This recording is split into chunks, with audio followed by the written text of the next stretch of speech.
Hi and welcome to Best in Tesla. So Tesla had made some very important moves over the last half decade to get everything ready and lined up for what is about to happen now. And that is what Elon also teased in his little tweet about the Master Plan 3, scaling to extreme size. Why is it that Tesla would be able to do this and why is it the others can't?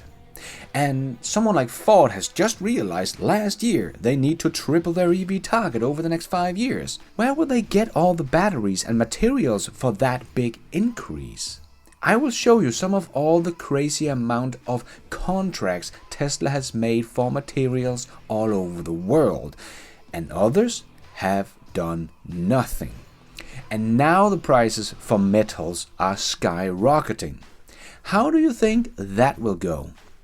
And the so-called competition and Tesla killers are actually not scaling up very well. Some of the models are going down in sales even though the EV sales are going up over 100% year over year. How is that even possible? Probably because they are all now coming out at the same time. You know, competition. But maybe even more so, they are doing this to themselves by complicating everything for themselves by making 75 different EV models. I gotta have more models. I gotta have more cowbell. By 2030. So they have EVs that are already outdated. But Tesla's Model 3, that is 5 years old, continues to rise in sales and outselling them all combined. They say they are all in on EVs, but their actions are showing us something different. Let's check all of this out and the lead that Tesla has in just acquiring materials at a fixed price. I gotta have more cowbell. And let's dive right in.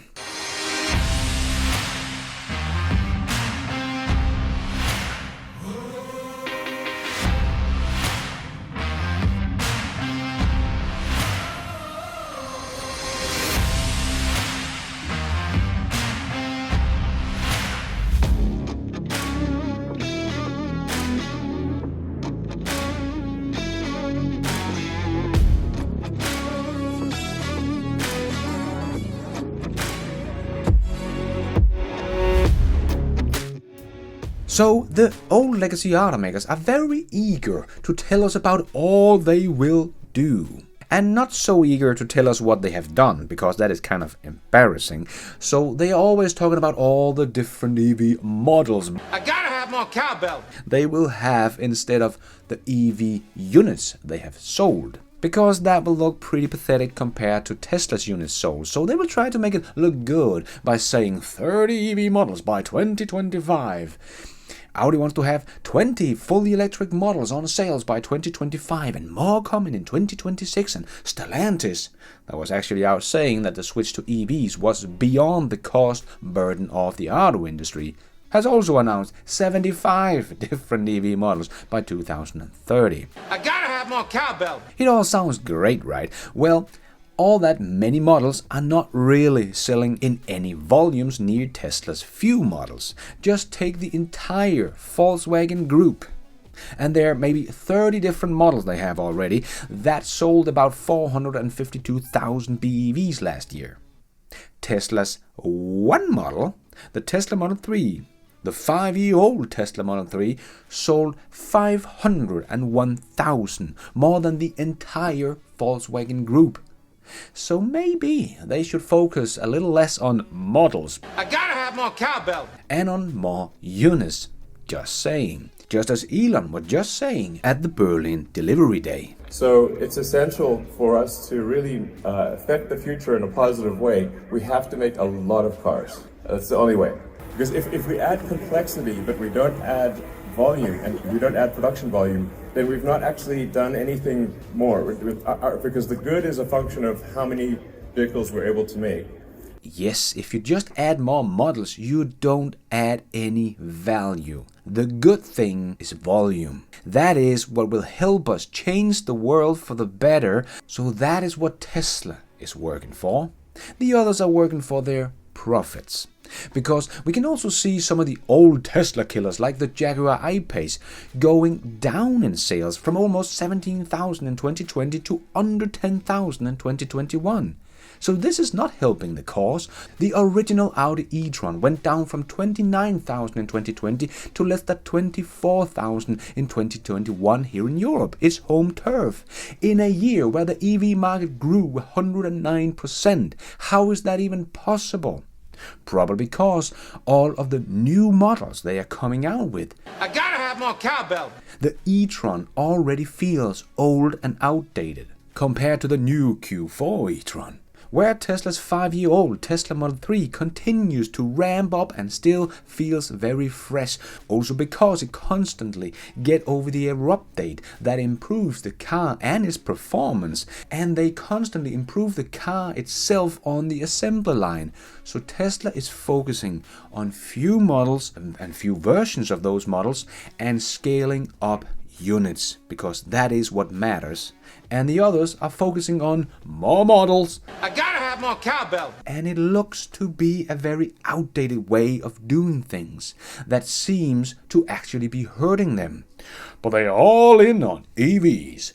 But they are really not even close to be all in on EVs, even though they say it all the time. Like Mercedes-Benz when they came out with the EQC, the Tesla killer. The Daimler chief executive officer noted that the company is going all in on EVs since there is simply no alternative to betting on electric cars.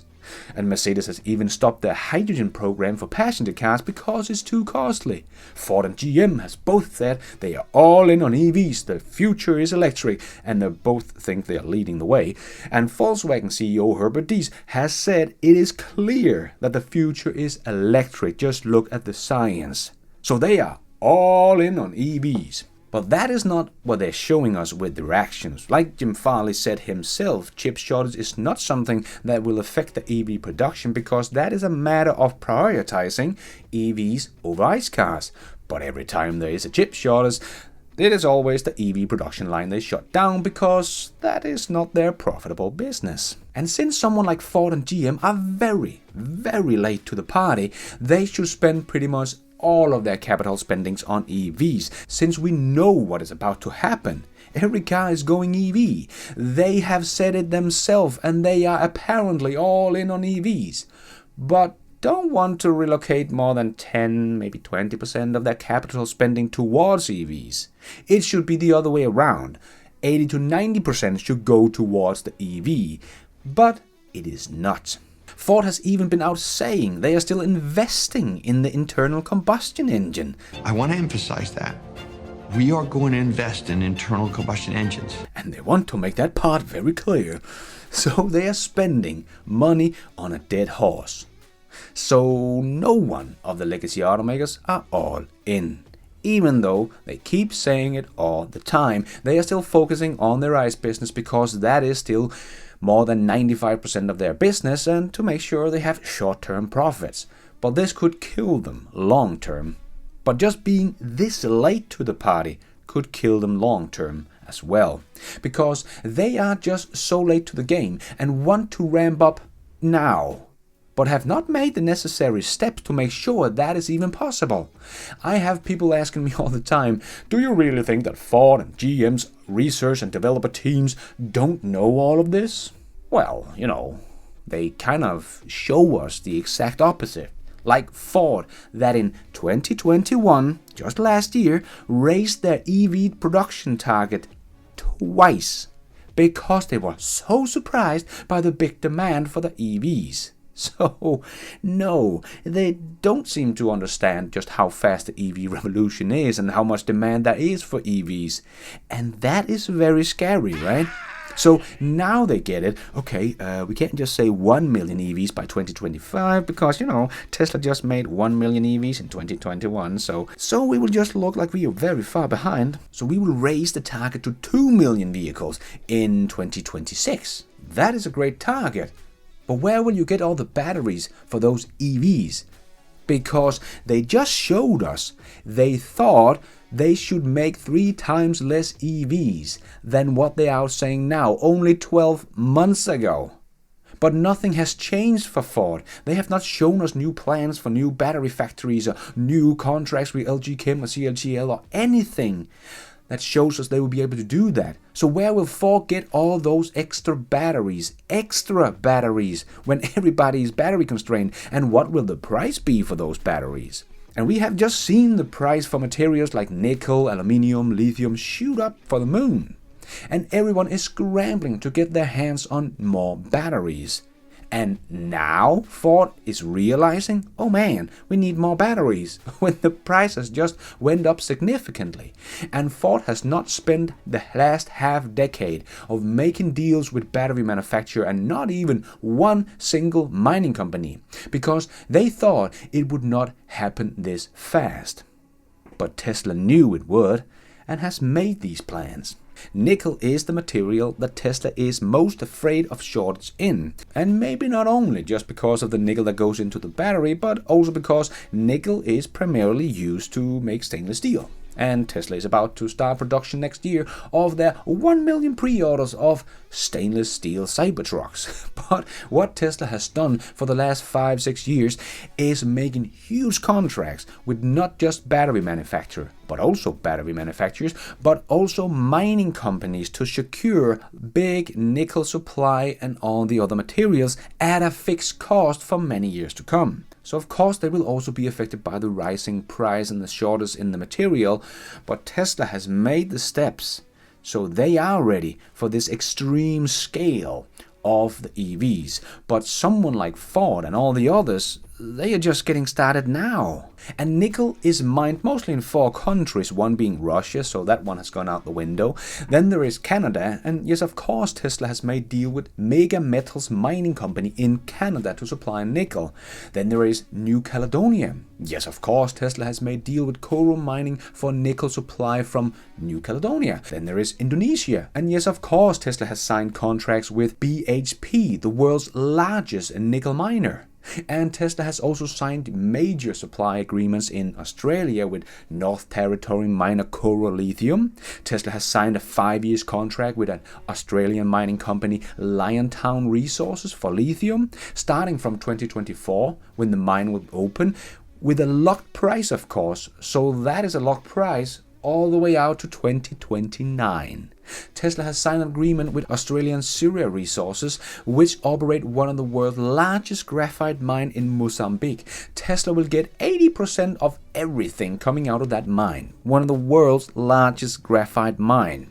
In 2020, Piedmont Lithium in the US announced it had reached an agreement to sell lithium to Tesla for 5 years on a fixed price basis, the same price all the way out to 2025. Tesla made a contract with Algo Australian mining firm BHP, where Tesla will lock in supply from a mine in West Australia, one of the world's largest sources of nickel. China's Guangfeng Lithium inks a 3-year supply contract with Tesla in 2021. And Tesla continues. They just signed another huge contract like this one for $1.5 billion with Telon Metals for nickel supply in the US to supply Tesla with 75,000 metric tons or 165 million pounds of nickel in concentrate, just before the huge price increase. Just to mention a few of the deals we actually know about.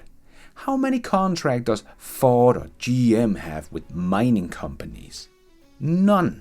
They are starting building battery factories in collaboration with the battery manufacturers, so they are doing what Tesla did back in 2014 with Panasonic, but no one of the legacy automakers is making sure they can actually get the materials for these batteries. So I think Ford will have a big problem getting batteries enough for their target of 2 million EVs in 2026, because this is a big bump in their EV target. But nothing has changed in Ford's strategy. We haven't heard about any new factories or more battery deals or anything, only that they will make a new company called Ford Model E. So Tesla is the only car maker that has taken the supply chain issue into their own hands, except maybe a few Chinese EV makers as well. And more importantly, Tesla has said themselves at the last earnings call, they will not be battery constrained long term, and they are aiming for 20 million EVs in 2030. Exactly, because they have already made deals with some of the biggest mining companies in the world in all the big hotspots for nickel, lithium, graphite mining in the world, and will even mine themselves in the US both for nickel and lithium, and even make their own cathode and their own batteries, the 4680 cell and so on, and have told all the big battery manufacturers, we will buy everything you make. Why do you think the world's biggest battery manufacturer, CATL, is building a huge new facility just next to the Giga Shanghai factory Tesla has? And making 4680 cells just like Panasonic is? Because Tesla will buy everything they make. And Ford thought in the beginning of last year that in 2023 they would probably need 20 gigawatt hours of batteries to meet their EV target in 2023. So they have not been out making any big, huge orders, but have just tripled their target. Yeah, good luck with that one. So Tesla will have the supply and the price locked down, not for everything, but for a lot of materials already for many, many years to come, before everything shoots to the moon. And all the others are now scrambling around trying to get enough batteries. Ford only realized last year they needed to triple their target over the next 5 years, and that's still too slow. Yeah, how are they going to do that? So yes, this will be a big problem for legacy automakers and all the new startups. They have not made all of these huge deals to get them ready for extreme growth as Tesla is preparing for.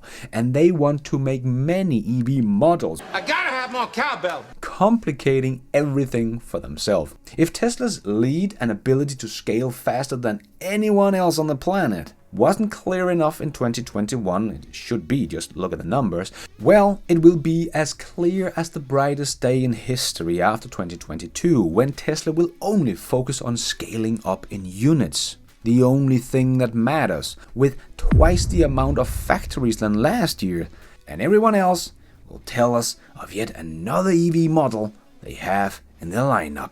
I gotta have more cowbell. Good luck with that. And thank you for watching. And until next time, take care out there and be nice.